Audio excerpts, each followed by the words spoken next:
Dear friends, part 5 అర్థం కావాలంటే part 1, 2, 3, 4 యొక్క లింక్స్ కింద డిస్క్రిప్షన్లో ఇచ్చాము, చూడండి. ధృతరాష్ట్రుడు చెప్పినట్లుగా పాండవులు బయలుదేరి పాడుపడి ఉన్న ఖాండవ ప్రస్థానానికి వెళ్లారు. సమర్థులైన పనివాళ్ల చేత దానిని బాగు చేయించి రాజమహలలు, దేవిడీలు, భవనాలు, కోటలు అందంగా తీర్చిదిద్ది కట్టించారు.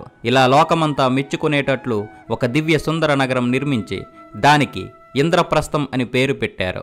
అక్కడ పాండవులు 23 ఏండ్లు ధర్మం తప్పక రాజ్యపాలన చేస్తూ తల్లి కుంతీదేవితోనూ ద్రౌపదితోనూ సుఖంగా ఉంటూ వచ్చారు. పురాణ కథల్లో పక్షులు, జంతువులు మనుషుల్లాగా మాట్లాడతాయి. అంతేకాదు లోకనీతి, వేదాంతము కూడా ఉపదేశిస్తాయి. దాంతోపాటు అక్కడక్కడ వాటి సహజ లక్షణాలను తొంగి చూసినట్లు కనబడుతుంటాయి. ప్రకృతిని, కల్పనను ఇలా మేళవించి చెప్పడం పురాణ వాజ్మయంలోని ఒక ప్రత్యేక సొగసు. మహాబుద్ధిమంతుడుగాను నీతిమంతుడుగాను వర్ణింపబడిన హనుమంతుడు రావణాసురుడి అనంతపురంలో ఒక అందగత్తెని చూసి ఆమెయే సీతాదేవి అనుకుని కోతిలాగా ఎగిరి కుప్పిగంతులు వేసి చిందులు తొక్కాడట. ఈ విషయం రామాయణం చదివిన వారందరికీ తెలిసిందే. పక్షులు, జంతువులు మాట్లాడిన కథలను పిల్లలకి చెప్పి వాళ్లను ఆనందింపజేయడం సహజం. కానీ పెద్దవాళ్లకు ఉద్దేశించిన పురాణ కథల్లో ఇలాంటి సంభాషణలకు సహజత్వం తీసుకురావడానికి కొంత కల్పన కల్పించవలసి ఉంటుంది. దానికోసం అవలంబించే పద్ధతి ఒకటి ఉంది. కథల్లో వచ్చే ప్రాణులకు పూర్వజన్మ వృత్తాంతాలు కల్పించి చూపడం పురాణాల్లో ఆచారం. ఒక జింక పూర్వజన్మలో ఒక ఋషి అని, లేదా ఒక నక్క వెనకటి జన్మలో ఒక రాజని ఇలా చెప్పడం పురాణాల్లో వాడుక. అప్పుడు జింక జింకగానూ నడుచుకుంటుంది, ఋషిలాగానూ మాట్లాడుతుంది. నక్క నక్కగానే ఉన్నప్పటికీ అనుభవం గల రాజులాగా కూడా ప్రవర్తిస్తుంది. ఇలాంటి వాటి వల్ల కథలకు కమ్మదనం వస్తుంది. వాటి మూలంగా ఎన్నెన్నో గొప్ప గొప్ప సత్యాలు వెల్లడవుతాయి. పాండవులు ఖాండవ ప్రస్థంలో కాపురం పెట్టి పాడుపడి ఉన్న ప్రదేశం బాగు చేయించి నగరాలు, గ్రామాలు కట్టించి సరికొత్తదనం తెచ్చారు. చెట్లు, చేమలు, పొట్టలు, పొదలు నిండిన ఆ మహారణ్యం ముందు ఒకానొకప్పుడు ఒక మహాపట్టణంగా ఉండేదట. పాండవులు వెళ్లేటప్పటికీ ఒక చీమల దూరన చిట్టడవయ్యింది. కాకులు దూరని కారడవిగా ఉంది. మృగాలకు, పక్షులకు నిలవగా మారింది. దొంగలు, దోపిడీగాండ్రు అక్కడ చేరి దారిని వచ్చిపోయే వారిని హింసిస్తూ వచ్చారు. అటువంటి కేకారణ్యాన్ని తగులుబెట్టి ఆ చోట ఒక చక్కని నగరం కట్టించాలని కృష్ణుడు, అర్జునుడు నిశ్చయం చేశారు. ఆ అరణ్యములో ఒక చెట్టు మీద 2 సారంగ పక్షులు గూడు కట్టుకుని నివసిస్తున్నాయి. అందులో ఒకటి మగపక్షి, ఇంకొకటి ఆడపక్షి. వాటికి 4 పిల్లలు. ఆ పిల్లలకు ఇంకా రెక్కలు రాలేదు. ఇలా ఉండగా మగపక్షి తన భార్యను, పిల్లలను విడిచిపెట్టి ఇంకొక ఆడపిల్లతో చేరి ఉల్లాసంగా విలాసంగా తిరుగుతూ వచ్చింది. తల్లి పక్షి మటుకు తానే ఎలాగో తంటాలు పడి ఆహారం తెచ్చిపెట్టి పిల్లలను సాకుతూ వచ్చింది. సరిగ్గా ఆ సమయానికి కృష్ణార్జునులు ఉత్తర్వు ప్రకారం అరణ్యానికి నిప్పంటుకుంది. క్షణాలలో మంటలు నలుప్రక్కల అల్లుకొని అడవనంతా భస్మీపటలం చేసేశాయి.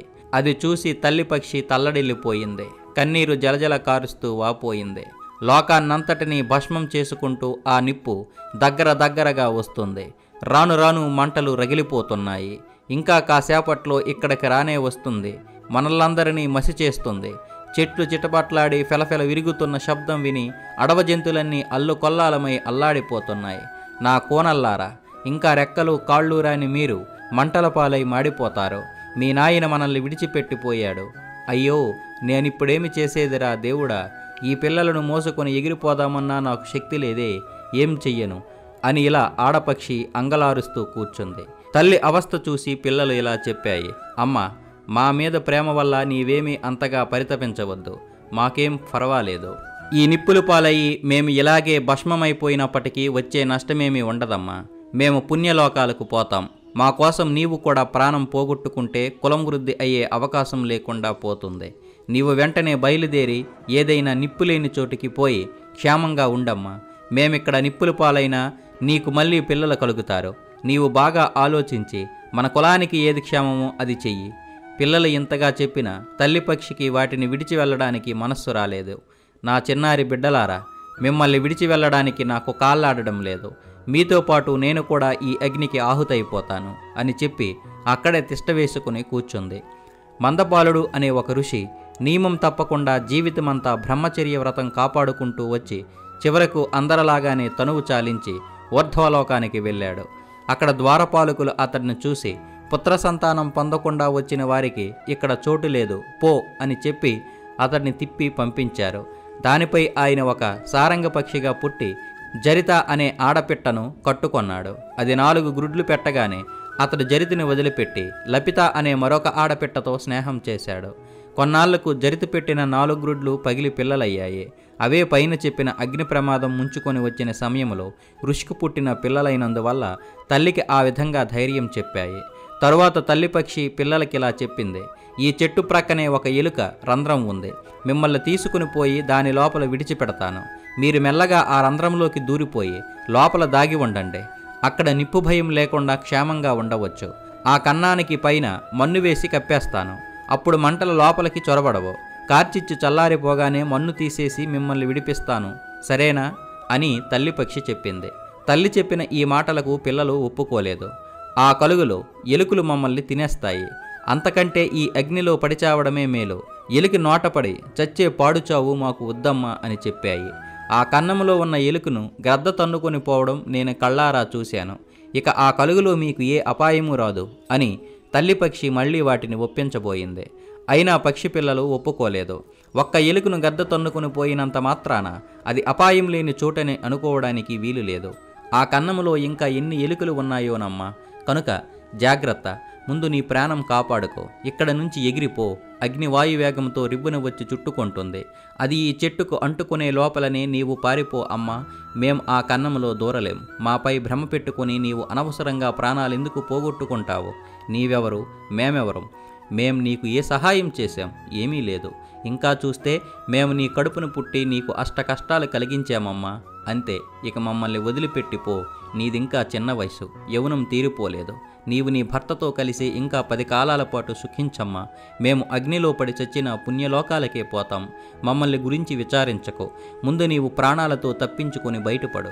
అగ్ని చల్లారిన తరువాత ఒకవేళ మేము బ్రతికి ఉంటే మమ్మల్ని చూడవచ్చు అని అవి తొందర పెట్టేటప్పటికీ మరి లాభం లేదని తల్లి పక్షి ఎంతో బాధతో తుర్రిన ఎగిరిపోయింది. అగ్ని జ్వాలలు వచ్చి ఆ చెట్టును చుట్టుముట్టాయి. పక్షి పిల్లలు ఏమాత్రం దిగులు పడకుండా చావుకు ఎదురు చూస్తూ నిశ్చితంగా ఒకదానితో ఒకటి మాట్లాడకుండా గూట్లో కూర్చున్నాయి. తెలిసినటువంటి వాళ్ళు ఆపదలు రానున్నప్పుడు ముందే తెలుసుకుంటారు. తెలుసుకొని మనస్సు స్థిరపరుచుకొని ఉంటారు. అంతేకాని తీరా ఆపద ముంచుకొచ్చినప్పుడు ఆందోళన చెందరు, ఆరాట పడరు అంది పక్షి పిల్లల్లో పెద్దది.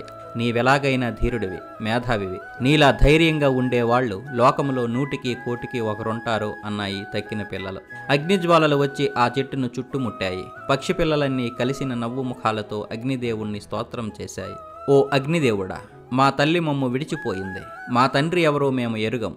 గుడ్ల నుంచి బయటపడిన తరువాత ఇంతవరకు ఆయన్ని మేము చూడనే లేదు. ఓ ఆదిదేవుడా, మేమింకా రెక్కలరాని పిల్లలం. ఇక మాకు నీవే గతి. మాకు వేరే ఆదరవెవరూ లేరు. నిన్నే శరణుజొచ్చాం. మమ్మల్ని రక్షించి తండ్రి అంటూ వేదాధ్యయనం చేసిన బ్రాహ్మణ బ్రహ్మచారుల్లాగా స్తోత్రం చేశాయి. దీనాలాపలతో ప్రార్థించాయి. అప్పుడు చెట్టును చుట్టిన అగ్నిహోత్రుడు ఆ పక్షి పిల్లలను అంటలేదు. కార్చిచ్చు కారడునంతా కాల్చిపారేసి చల్లారిపోయింది. ఆ పిల్లల మాత్రం చావలేదు. అగ్ని యావత్తు చల్లారిపోయిన తరువాత తల్లి పక్షి వచ్చింది. తన పిల్లలు క్షేమంగా ఉండి మాట్లాడుకుంటూ ఉండడం చూసి ఆశ్చర్యపోయింది. అక్కడ తండ్రి పక్షి తన కొత్త ప్రియురాలితో, అయ్యో నా పిల్లలు ఏమైపోయారో కదా, అగ్నికి ఆహుతైపోయారేమో అని కుమిలి కుమిలి దుఃఖించడం మొదలుపెట్టింది. అందుకు లపిత వెంటనే, అలాగా, నీ సమాచారం నాకు పూర్తిగా తెలిసిందే. ఇప్పుడు నీకు ఆ జరిత మీదకి మనస్సు పోయినట్టుంది. నా పైన వెగటు పుట్టినట్లుంది. అందుకే అగ్ని ప్రమాదమని పిల్లలని చెప్పి లేనిపోని వంకబెట్టి అబద్ధాలాడుతున్నావు. ఎందుకీ అబద్ధాలు? నీవు ముందే చెప్పావుగా, జరిత పిల్లలను అగ్ని దహించిందని, అగ్నిదేవుడు నీకు వరమిచ్చాడని. నీవు ఒకసారి నాతో చెప్పలేదు? నన్ను విడిచిపెట్టి నీకు ప్రాణప్రియురాలైన జరిత వద్దకు వెళ్ళాలని నీకు ఉంటే ఆ సంగతి చెప్పి నిర్భయంగా వెళ్ళవచ్చుగా. ఎందుకీ లేనిపోని అబద్ధాలు? నమ్మకూడని మగవాళ్లను నమ్మి మోసపోయిన ఆడవారిలో నేను ఒకద్దనై అడవులు పట్టి నా దారిని నేను పోతాను. నీవు మహారాజుగా పోవచ్చు అని ఏడుస్తూ చెప్పింది. అప్పుడు ఆ మగపక్షి, నీ ఊహ సరికానే కాదు అని వెంటనే అందుకొంది ఆ మగపక్షి. అసలు సంగతి విను. నేను పుత్ర సంతానం కోసమే ఈ పక్షి జన్మ ఎత్తాను. నా బెంగంతా పిల్లలను గురించే. వెళ్ళి చూసి వస్తాను అని ఎలాగైతేనేం ఆ కొత్త ప్రియురాలని సమాధానపరిచి తన భార్య జరిత ఉన్న చెట్టు దగ్గరికి వెళ్ళాడు మందపాలుడు. జరిత తన భర్త వచ్చిన సంగతి గమనించనే లేదు. పిల్లల గండం తప్పించుకుని బయటపడ్డారన్న ఆనందంలో ఇంకా అలాగే మునిగి ఉంది. కాసేపటికి తిరిగి చూసింది. భర్త కనిపించాడు. ఎందుకు వచ్చారు అని అలక్ష్యంగా పలకరించింది. నా నాయనలు సుఖంగా ఉన్నారు కదా, ఇందులో ఎవరు పెద్దవాడు అంటూ ఆప్యాయంగా పక్కన వచ్చి నిల్చున్నాడు మందపాలుడు. ఎవరు పెద్దవాడైతేనేం, ఎవరి తరువాత వాడైతేనేం, ఏ తోడు లేకుండా నన్ను వదిలేసి ఎవరి కోసమైతే వెళ్ళారో దాని దగ్గరికే పోయి దానితోనే ఉండండి, వెళ్ళండి అని జరిత కోపంగా భర్తను కసిరింది. పిల్లలు పుట్టిన తర్వాత ఏ స్త్రీ అయినా సరే పురుషుడిని లక్ష్యపెట్టదు. ఇది లోకంలో ఉన్న తీరే. ఏ పాపం ఎరుగని వశిష్ఠుని కూడా అరుంధతి ఇలాగే ఉదాసీనం చేసింది అన్నాడు మగపక్షి రూపంలో ఉన్న మందపాలుడు.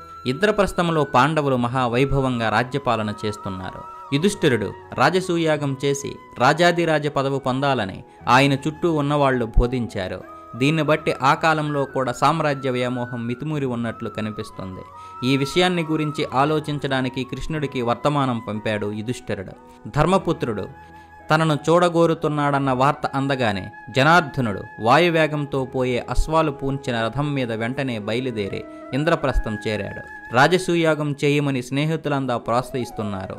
ఎవడైతే రాజులందరి చేత పూజింపబడతాడో వాడే రాజసూయం చేయడానికి, రాజులకు రాజు కావడానికి అర్హుడవుతాడు. కనుక ఈ విషయంలో నాకు సరి అయిన ఆలోచన చెప్పగలవాడివి నీవొక్కడవే. అందరూ కేవలం స్నేహవాత్సల్యంతో మాట్లాడుతారు. నాలోని లోటుపాట్లు గమనించక పక్షపాతంతో మాట్లాడుతారు. నీవలా మాట్లాడేవాడివి కావు. స్వంత లాభం కోసము, వినేవాడికి ప్రియంగా ఉంటుందన్న అభిప్రాయంతోనూ వాస్తవానికి విరుద్ధంగా చెప్పడం మానవ స్వభావం. కానీ నీవలా చెయ్యవనే నీ ఆలోచన అడుగుతున్నాను కృష్ణ అని ధర్మరాజు తన కబురు పంపించిన కారణం కృష్ణుడికి తెలిపాడు. కృష్ణుడు ఇలా బదులు పలికాడు. మగధ దేశపు రాజైన జరాసంధుడు తక్కిన రాజులందరినీ జయించి తన వశంలో ఉంచుకున్నాడు. అతడి పరాక్రమానికి క్షత్రియ ముఖ్యులంతా భయపడి అతడి అడుగులకు మడుగులొత్తుతున్నారు. బలశాలులైన శిశుపాలుడు మొదలైన వారు కూడా అతడిని ఆశ్రయించుకొని ఉన్నారు. ఆ జరాసంధుడు జీవించి ఉన్నంత వరకు మరొకడు రాజాదిరాజ పదవి ఎలా పొందగలడు? ఉగ్రసేనుడి కుమారుడు, దుష్టుడు అయిన కంసుడిని నీవెరుగుదువు కదా. అతడు జరాసంధుడి అల్లుడు, సామంతుడు. అతడిని నేను సంహరించాను. అందుకు జరాసంధుడు మాపై పగపట్టాడు. ఆ కారణంగా నేను, మా వంశస్థులు వెళ్ళి జరాసంధుడిని ఎదిరించాం. 3 ఏళ్లు ఎడతెగకుండా అతడి సైన్యాన్ని ఎదుర్కొని హోరాహోర యుద్ధం చేశాం. చివరికి ఓడిపోయాం. అతడి భయం వల్లనే మేము ఉత్తర మధురా నగరం వదిలిపెట్టి పడమట ద్వారకా నగరంలో కొత్తగా కోట కట్టుకొని క్షేమంగా ఉంటున్నాం. నీవు చక్రవర్తివి కావడం దుర్యోధనుడు, కర్ణుడు మొదలైన వాళ్లు ఆక్షేపించకపోయినా జరాసంధుడు మాత్రం తప్పక ఎదిరిస్తాడు. తనను యుద్ధంలో ఓడిస్తేనే తప్ప నీ సార్వభౌమ పదవికి సమ్మతించనంటాడు. అందువల్ల జరాసంధుడు బ్రతికి ఉన్నంతకాలం నీవు రాజసూయ యాగం చేయడమనేది పొగసదు. అతన్ని ఎలాగైనా సరే వధించి అతడిచే చెరబట్టబడిన రాజులందరినీ విడిపిస్తేనే మనం రాజసూయాగం చేయవచ్చు. కృష్ణుడిలా సమాధానం చెప్పగా విన్న ధర్మరాజు, కృష్ణ, నీవు చెప్పింది సరే, కానీ తమ తమ ప్రాంతాలలో చక్కగా రాజ్యం చేసుకుంటూ చల్లగా జీవిస్తున్న రాజులు నా వంటి వాళ్ళు అనేకులు ఉన్నారు. అందని పదవికి ఆశించి ప్రయోజనం లేదు. నా బోటి వాళ్ళు చక్రవర్తి పదవి కాంక్షించడం తప్పు. దేవుడు సృష్టించిన ఈ భూమి మహావిశాలమైంది, రత్నగర్భ, సమస్త సంపదలతో సమృద్ధిగా తులతూగుతూ ఉంది. తమ తమ ప్రాంతాలలో రాజ్యం ఏలుకుంటూ అనేక మంది రాజులు తృప్తిగా గడపవచ్చు. ఆశకి అంతులేదు. అందువల్ల నేను ఈ సార్వభౌమ పదవి యోచనను వదిలిపెట్టి ఉన్నదాంతో తృప్తిగా ఉండడమే మేలు. భీముడు మొదలైన వారు ఈ పదవికి ఆశపడుతున్నారు. జరాసంధుడంటే మీ వంటి వారికే భయమైనప్పుడు ఇక మా మాట వేరే చెప్పాలా కృష్ణ అన్నాడు. ధర్మరాజు అన్న మాటలు భీమసేనుడికి నచ్చలేదు. ప్రయత్నం చేయడం రాజులకు విహితమైన ఉత్తమ గుణం. తమ బలం తాము తెలుసుకోలేని వారు పురుష జన్మ ఎత్తి ప్రయోజనము లేదు. ఉన్నదాంతో తృప్తిపడి ఊరుకోవడం నాకెంతమాత్రం నచ్చలేదు. సోమరతనం మాని రాజనీతి ఉపాయాలు అదును చూసి నేర్పుగా ఉపయోగించేవాడు తనకన్నా బలవంతుడైన రాజును కూడా జయిస్తాడు. పురుషకారం, ఉపాయం ఇవి ఎన్నటికీ వృధా పోవు. నాకున్న దేహబలం, కృష్ణుడి చాతుర్యం, ధనుంజయుడి సామర్థ్యం ఈ 3 కనుక ఏకమైతే ఏ పని సాధించలేం. మేం ముగ్గురం ఒక్కటిగా చేరి దండయాత్రకు బయలుదేరితే జరాసంధుడి బలం అవలేలగా అణచవచ్చు. మీరు ఎంతమాత్రం సందేహపడవద్దు అని చెప్పాడు. జరాసంధుడు నిజంగా చంపదగినవాడే, అందులో సందేహం లేదు. వాడు 86 మంది రాజులను అన్యాయంగా చెరలో పెట్టి బంధించాడు. ఇంకా 14 మందిని పట్టి బంధించిన పిమ్మట ఆ 100 మందిని ఒకేసారి యాగపక్షుల్లాగా బలి ఇచ్చి మహోత్సవం చెయ్యాలని చూస్తున్నాడు. భీముడు అర్జునుడు కనుక ఒప్పుకుంటే నేను కలుస్తాను. ముగ్గురుము పోయి ఆ కిరాతకుణ్ణి ఉపాయంగా చంపి వాడు చెరపట్టిన రాజులను విడిపించొచ్చు. ఈ ఆలోచన నాకు సమ్మతమే అన్నాడు కృష్ణుడు. ఈ ఆలోచన ధర్మరాజుకు సమంజసంగా తోచలేదు. సామ్రాజ్య పదవి వ్యామోహానికి దాసుడినైపోయి నాకు 2 కళ్ళు కళ్ళలాగా ఉన్న భీమార్జునులను ఈ పని కోసం కోల్పోయే ప్రమాదం ఏర్పడవచ్చు. ఈ అపాయకరమైన కార్యానికి ఆ అణుగు తమ్ములిద్దరినీ పంపడానికి నాకు మనస్సు రావడం లేదు. ఈ ఆలోచన విరమించడమే మంచిదనిపిస్తుంది అన్నాడు ధర్మరాజు. అప్పుడు ధనంజయుడిలా అన్నాడు, కీర్తి ప్రతిష్టలు వహించినట్టు వీర వంశంలో పుట్టాం మనం. అలాంటి మనం పరాక్రమ కార్యాలు చేయక జీవిత దినాలు ముగించుకొని తనువులు చాలించడం వల్ల ప్రయోజనమేమిటి? తక్కిన ఎన్ని సద్గుణాలు ఉన్నా సరే కార్యరంగంలో దిగే మనస్సు లేకపోతే అవన్నీ వృధా. అది లేని పరాక్రమం క్షత్రియులకు కీర్తి ప్రతిష్టలు తేలేదు. జయానికి మూలం ఉత్సాహమే. చేసేది ఉత్సాహంతో చేస్తే జయం సిద్ధిస్తుంది. సాధన సంపత్తి సమృద్ధిగా ఉండి కూడా తగిన తెగింపు లేనందువల్ల ఆ సాధన సంపత్తిని సరిగ్గా వినియోగించుకోకపోతే పరాజయం పొందక తప్పదు. తన బలం తాను తెలుసుకోకపోవడం, సమయం వచ్చినప్పుడు సాహసం కనబరచకపోవడం ఇవే చాలా వరకు అపజయాలకు కారణం. ఈ కార్యానికి మనం సర్వవిధాలా తగిన వాళ్ళం. మనకు యోగ్యత లేదని పెద్దన్నగారికి ఎందుకు అనుమానం? వృద్ధాప్యం వచ్చిన తరువాత మనం కాషాయ వస్త్రాలు కట్టి అడవుల్లో వానప్రస్థం నడపవచ్చు. ఇప్పుడు మనకు జవసత్వాలున్నంత వరకు మాత్రం కులధర్మోచితంగా మన బల పరాక్రమాలు ప్రదర్శించి విజయం సాధిద్దాం అని పౌరుషంతో పలికాడు అర్జునుడు. ఈ మాటలు విన్న కృష్ణుడు ఎంతో సంతోషించాడు. భరతవంశంలో కుంతీదేవికి కొడుకుగా పుట్టిన అర్జునుడు ఇంతకన్నా వేరు ఆలోచన ఎలా చెబుతాడు? అందరికీ ఎప్పుడో ఒకప్పుడు చావు రాక తప్పదు. యుద్ధం చేయకుండా ఉన్నంత మాత్రాన చావు తప్పించుకున్న వారిని ఎవరిని మనం చూడలేదు. నీతి శాస్త్ర ప్రకారం తగిన ఉపాయాలు ప్రయోగించి పగవాళ్లను వశపరుచుకుని జయం సాధించడమే క్షత్రియులైన వారికి విధాయకం అన్నాడు కృష్ణుడు. చివరకు జరాసంధుణ్ణి వధించడమే ముఖ్య కర్తవ్యమని అంతా తీర్మానించారు. ధర్మరాజు కూడా ఒప్పుకొన్నాడు. ముందు కాలాలకు వర్తించే విషయాలు అనేక ప్రాచీన మహాభారతంలో పొందుపరచబడి ఉన్నాయని నిరూపించడానికి ఈ సంవాదం ఒక్కటే చాలు. 3 అక్షౌహిణుల సేనకు నాయకుడై మహాపరాక్రమశాలి అని పేరుగాంచిన బహద్రథుడు మగధ సామ్రాజ్యాన్ని పాలిస్తుండేవాడు. అతడు కాశీరాజు కవలబిడ్డలను వివాహం చేసుకున్నాడు. మీ ఇద్దరిలో ఎవరి పట్ల ఏ విధంగానూ నేను పక్షపాతంగానూ నడుచుకోను అని అతడు తన భార్యలిరువురికి మాట ఇచ్చాడు. చాలా కాలం వరకు బృహద్రథుడికి సంతానం కలగలేదు. పడుచుదనం పోయింది, ముసలితనం వచ్చింది. రాజ్యం మంత్రుల చేతుల్లో పెట్టి భార్యలతో పాటు అడవులకి పోయి తపస్సు చేయసాగాడు. బృహద్రథుడు ఒకనాడు గౌతమ వంశానికి చెందిన చండకౌశికుడు అనే ముని వద్దకు వెళ్ళి తన గోడు చెప్పుకున్నాడు. మునికి రాజు మీద జాలి పుట్టింది. నీకేం కావాలి అని అడిగాడు. దానికి బృహద్రథుడు, స్వామి, రాజ్యం వదిలిపెట్టి సంతానం లేకుండా తపోవనాలు పట్టిన నా వంటి నిర్భాగ్యుడికి ఇక కావలసిందేముంది అన్నాడు. ఈ మాట విన్న ఆ మహాముని మనస్సు కరిగింది. ధ్యాన నిమగ్నుడయ్యాడు. అప్పుడు చెట్టు క్రింద ధ్యానలో కూర్చున్న ఆయన ఒడిలో ఒక మామిడి పండు రాలింది. ఆయన ఆ పండును తీసి బృహద్రథుడికి ఇచ్చాడు. ఇది తీసుకుని పో, నీ కొరత తీరుతుంది అని చెప్పి ఆశీర్వదించి పంపించాడు. రాజు ఆ పండు తీసుకుని పోయి తన ఇరువురు భార్యలకు సెరిసగం చేసి ఇచ్చాడు. ఎవరి ఎడల పక్షపాతం పాటించను అని చేసిన ప్రమాణం పాటించడం కోసం ఇలా చేశాడు. ఆ పండు భక్షించిన తర్వాత కొంతకాలానికి రాజు భార్యలిద్దరూ గర్భం ధరించారు. సకాలంలో ప్రసవం కూడా అయ్యింది. కానీ ప్రసవం వల్ల వారిద్దరి మనస్సులు వికలమై వారు వెనుకటి కన్నా ఎక్కువ దుఃఖంలో మునిగిపోయారు. దానికి కారణం వారందరూ మామూలుగా కన్నట్లు ఇద్దరు పిల్లలను కనలేదు. ఒకే తాలూకు 2 భాగాలను ఒకరు ఒక భాగం, ఇంకొకరు ఇంకొక భాగం మామిడి పండు చెక్కల్లా మహావింతగా కన్నారు.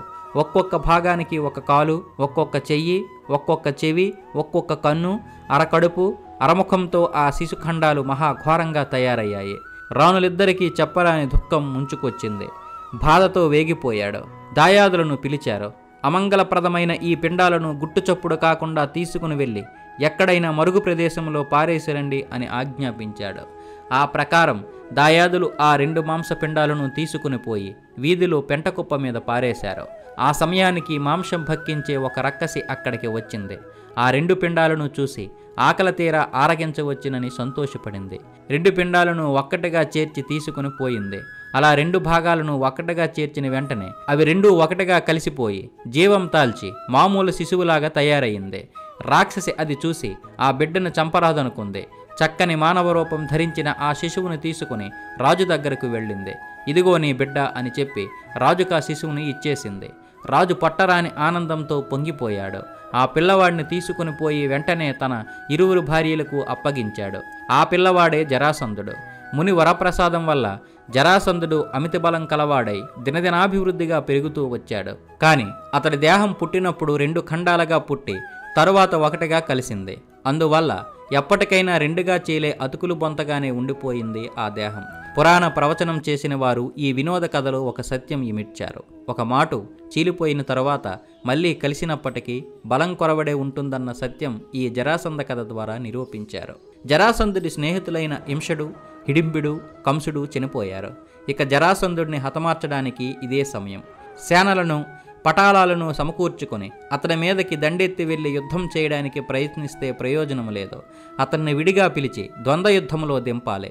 ఆ ద్వంద్వ యుద్ధంలోనే అతడిని గెలవాలి అని కృష్ణుడు సలహా ఇచ్చాడు. ఆ కాలపు మర్యాద ప్రకారం శత్రువులు యుద్ధానికి పిలిస్తే క్షత్రుడైన వాడు ఒప్పుకొని తీరాలి. మల్ల యుద్ధమైనా సరే, విల్లు యుద్ధమైనా సరే, విరోధి వీరుడు త్వరచరిచి కయ్యానికి పిలిస్తే క్షత్రియ వీరుడైన వాడు ఎదుటివాడు కోరిన ప్రకారం యుద్ధం చేయడానికి ఒప్పుకొని తీరాల్సిందే. అది ఆ కాలపు క్షత్రియ మర్యాద. ఇది మనసులో పెట్టుకుని శ్రీకృష్ణుడు, పాండవులు పన్నాగం పన్నారు. భీమార్జున కృష్ణులు దర్భలు చేతపట్టి వలకలాలు ధరించి వ్రతస్థుల వేషాలతో బయలుదేరారు. అడవులు, కొండలు, నదులు, ఏరులు అన్నీ దాటి అనేక పల్లెలు, పట్టణాలు గడిచి చివరకు మగధ రాజ్యం చేరారు. జరాసంధుడు రాజధాని నగరంలో ప్రవేశించారు. ఆ సమయంలో జరాసంధుడికి అపశకునాలు గోచరించాయి. అందుకని పురోహితులను పిలిపించాడు. పూజలు, శాంతులు చేయించాడు. ఉపవాస వ్రతం పట్టి ఉన్నాడు.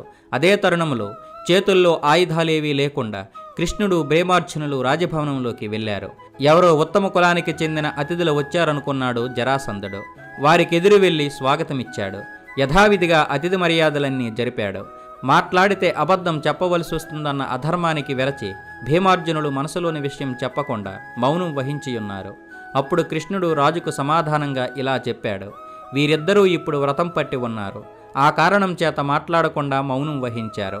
అర్ధరాత్రి దాటిన తరువాత గాని వీరు మాట్లాడడానికి వీలు పడదు. వారిని తన యాగశాలలో ఉండమని చెప్పి తాను భవనంలోకి వెళ్ళిపోయాడు జరాసంధుడు.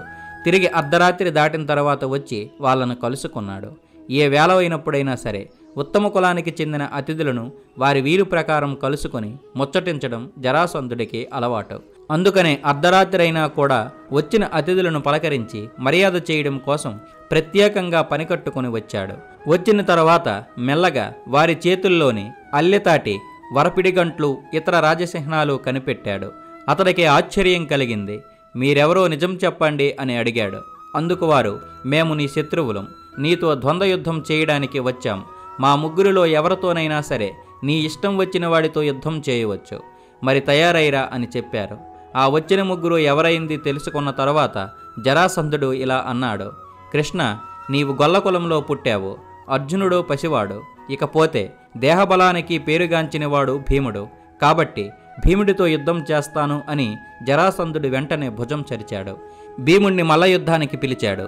భీముడి చేతిలో ఆయుధాలేవీ లేనందున జరాసంధుడు తాను కూడా ఆయుధాలేవీ లేకుండా ద్వంద్వ యుద్ధానికి నిలిచాడు. భీముడు, జరాసంధుడు మల్ల యుద్ధానికి తలపడ్డారు.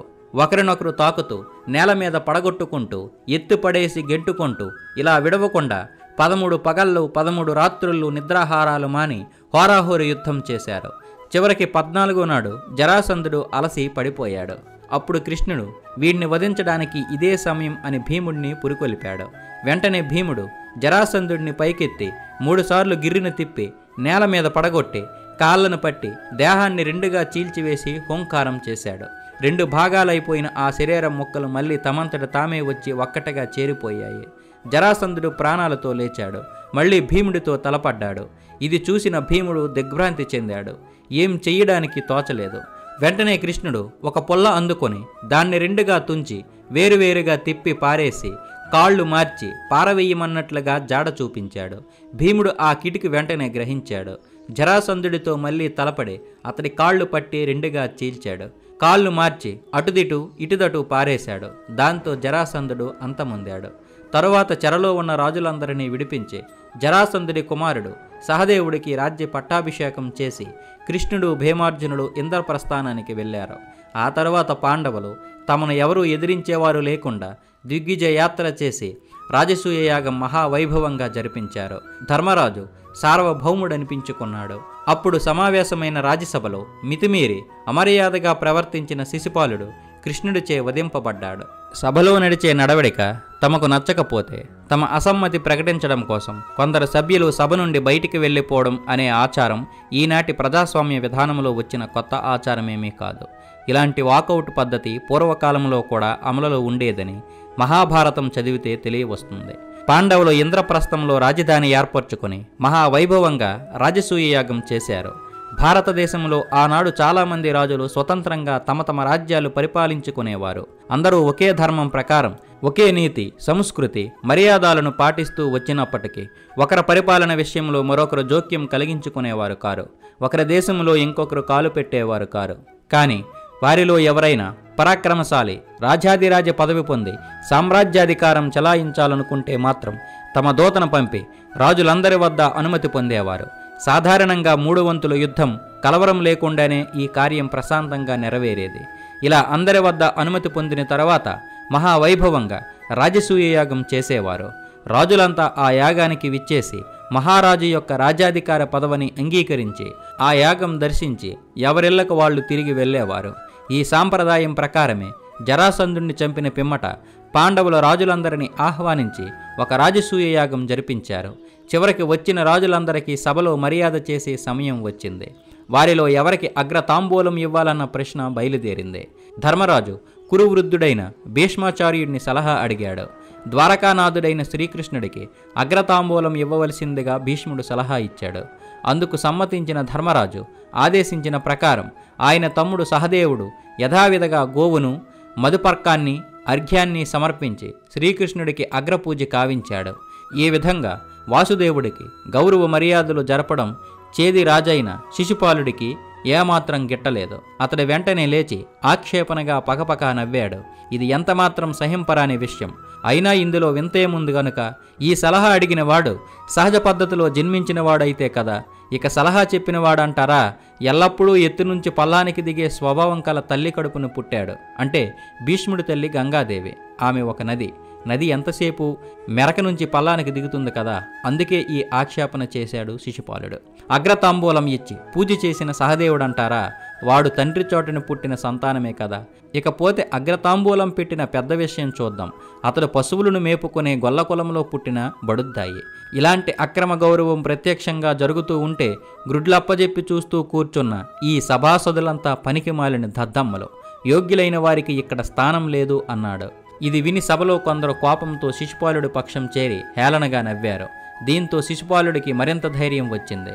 ధర్మరాజుతో మళ్ళీ ఇలా అన్నాడు. ధర్మరాజా, ఈ సభలో ఇంతమంది మహామహులుండగా నీవి కృష్ణుడికి అగ్రతాంబూలం ఇప్పించావే, ఇది ఎంత అన్యాయం. ఒకడికి చేయవలసిన మర్యాద చేయకపోవడం, అతడిని తప్పించి మరొకరికి చేయవలసిన దానికంటే చాలా అధికంగా మర్యాద చేయడం, ఈ రెండూ కూడా మహాపరాధాలే కదా. రాజాదిరాజునవుదామని ఉబలాటపడే నీకు ఆ మాత్రం తెలియదేటయ్యా. ఇలా ఆక్షేపిస్తూ కోపావేశంతో ఇంకా ఏవేవో చెప్పుకుపోయాడు శిశుపాలుడు. ఈ సభలో ఎందరో మహానుభావులున్నారు, ఎందరో విజయం చేసిన వారున్నారు. అందరినీ వదిలిపెట్టి రాజులకు చేయవలసిన మర్యాద ఎక్కడో పశువులను, గొర్రెలను కాచుకునే ఒక వెర్రి గొల్లవాడికి చేశావే. కృష్ణుడు తండ్రి వసుదేవుడు ఉగ్రసేనుడి కొలువులో ఒక ఉద్యోగి. అందువల్ల కృష్ణుడు రాజవంశంలో పుట్టిన రాకుమారుడు కాడని నేను ఆక్షేపణ చెబుతున్నాను. నీకు దేవకీపుత్రుడి మీద పక్షపాతం ఉంటే అది చూపించడానికి ఇదేనా సమయం? పాండుపుత్రులు చేయవలసిన కార్యమేనా ఇది? పాండవులారా, మీరింకా పసివాళ్ళు. రాజ్యసభలు నడిపించే మర్యాదలు మీకింకా తెలియవు. ఈ 3 కాళ్ళు ముదుసలి భీష్ముడు తప్పుడు ఆలోచన చెప్పి మిమ్మల్ని ఒక పెద్ద గోతిలో నెట్టాడు. శ్రీకృష్ణుడు ఏ రాజ్యానికి అధిపతి అని అతడికి మర్యాద చేస్తున్నారు. ఎందుకని ఈ గౌరవం? పోనీ వయస్సులో పెద్దంటే అదీ కాదే. మీకు గురువా అనుకుంటే అదీ కాదు. మీ గురువు ద్రోణాచార్యుడు, కానీ కృష్ణుడు కాదు కదా. ఆచార్యులు వారు ఈ సభలోనే ఉన్నారు కదా. పోనీ రాజసూయ యాగం చేయడంలో నిపుణుడని ఈ అగ్రపూజ చేశావనుకుందామా అంటే ఆ విషయాలు సాంగోపాంగంగా తెలిసిన కృష్ణ ద్వైపాయనుడు వ్యాస మహర్షి ఉన్నాడు కదా, ఆయనకు కదా అగ్రపూజ చేయవలసింది. మీ వంశం అంతటికి వృద్ధుడైన భీష్మాచార్యుడికి ఈ పూజ చేసి ఉన్నా ఏదో విధంగా మేమందరం సరిపుచ్చుకుని ఊరుకునే వాళ్ళమే. మీ కులగురువు కృపాచార్యులు వారు సభలోనే వేంచేసి ఉన్నారు కదా, ఆయనకు చేయవచ్చు కదా. అటు మహావీరుడు ఇటు సకల శాస్త్ర పారంగతుడు అయిన అశ్వత్థామ ఉన్నాడు, ఆయనకు సన్మానం చేసి గౌరవించవచ్చు. మరి వీళ్ళందరినీ వదిలిపెట్టి ఈ కృష్ణుణ్ణి ఎందుకు అగ్రపూజకు ఎన్నుకున్నావు? రాజాదిరాజైన దుర్యోధన మహారాజున్నాడు, అటు పరశురాముడి శిష్యుడు కర్ణుడున్నాడు, అతడు జరాసంధుడిని విధిగా ఎదిరించి విజయం పొందిన వీరుడు, అతడికైనా చేయాల్సిందే. ఈ కృష్ణుడిలో ఏం గొప్ప ఉందని ఈ సన్మానం? వయస్సులో పెద్దవాడు కాదు, ఒక దేశానికి రాజు కాడు, యోగం చేయించినవాడా అంటే అదీ కాదు. మరెందుకు కేవలం పక్షపాతంతో ఈ పని చేశావు? ఇతడికి అగ్రపూజ చేయడం అంటే ఇక్కడున్న పెద్దలందరినీ అవమానించడం అన్నమాట. ఇలాంటి దానికి ఇంతమందిని ఎందుకు పిలిచావు? రాజన్యులారా, మనమీనాడు కుంతీపుత్రుడు ధర్మరాజును రాజాదిరాజుగా ఒప్పుకొంది అతడి బల పరాక్రమాలకు భయపడి కాదు, అతడి అనుగ్రహం సంపాదించి లాభం పొందాలని కాదు, అతడితో విరోధం తెచ్చుకుంటే ఏమవుతుందో అని బెదిరిపోయి కాదు, ధర్మమే ప్రధానంగా రాజ్యపాలన చేస్తానని అతడు చెప్పిన దాన్ని నమ్మి మనం అతడిని గౌరవించాం.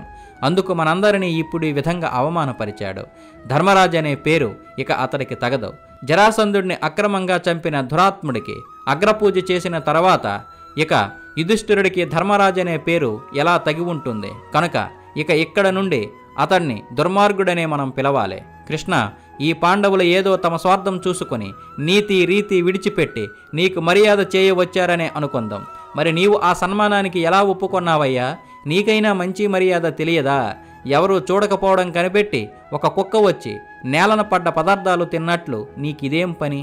నీకు తగని గౌరవం చేస్తుంటే తగునుదమ్మా అని దానికి సమ్మతించావు నీవు. పాండవులు నిన్ను పరిహారం చేయడానికి ఈ ఆట ఆడారని నేను అంటున్నాను. నిజానికి ఈ నాటకమంతా నిన్ను గౌరవించాలని నడుపుతుంది కాదు. పాపం నీకిది తెలియలేదు. కళ్ళు లేని కబోదికి చక్కని వస్తువు ఇచ్చి చూడమన్నట్లు, నపుంసకుడికి రంభలాంటి కన్యనిచ్చి పెళ్లి చేసినట్లు, రాజ్యము లేని నీకు రాజులకు చేయవలసిన మర్యాద చేసి నిన్ను పరిహాసాల పాలు చేస్తున్నారు. రాజాదిరాజునవుదామనుకున్న ధర్మరాజు మనస్సులోని నిజాయితీ ఇప్పుడు బయటపడింది. అలాగే భీష్ముడు నిజాయితీ కూడా తెలిసిపోయింది. వాసుదేవుడు ఎంతటివాడో కూడా ఎరుకపడింది. అయ్యో సొంపు, ఈ సొంపు మరి చెప్పక్కర్లేదులే.